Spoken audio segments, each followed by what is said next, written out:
Geronimo, born Elmer G. Pratt, returns to his ancestors. On Thursday, June 2nd, 2011, came word that former Black Panther leader Geronimo G. Jaga, born Elmer G. Pratt, died in his exile in Tanzania.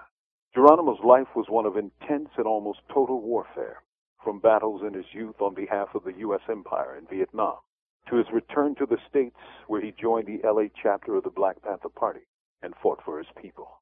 The FBI-inspired killing of L.A. Black Panther leader Alprentice Bunchy Carter led to Geronimo's rise as the chapter's Deputy Minister of Defense, and during a police raid on the office on December 8, 1969, Geronimo so prepared the office that it withstood a 6-hour police paramilitary assault with automatic weapons and grenades.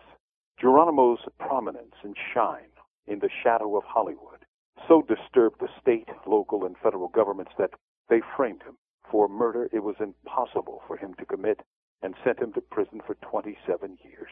When he was freed, it was because of the federal government files showed he was 300 miles away when the murder took place.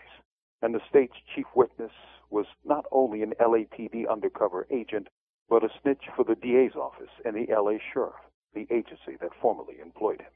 Upon his liberation, Geronimo, after going across the country and thanking his supporters, left the land of his birth and joined a small expatriate community near Dar es Salaam in Tanzania.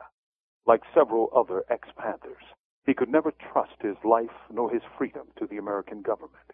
And though he spent his final years under the brilliance of an African sun, one suspects that he always missed the rhythms of his native Louisiana, which remained in his speech and its accents.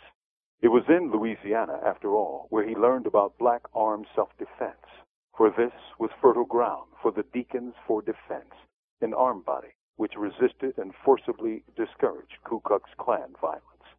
Geronimo G. Jaga, a warrior for his people, returns to his ancestors. From death row, this is Mumia Abu Jamal.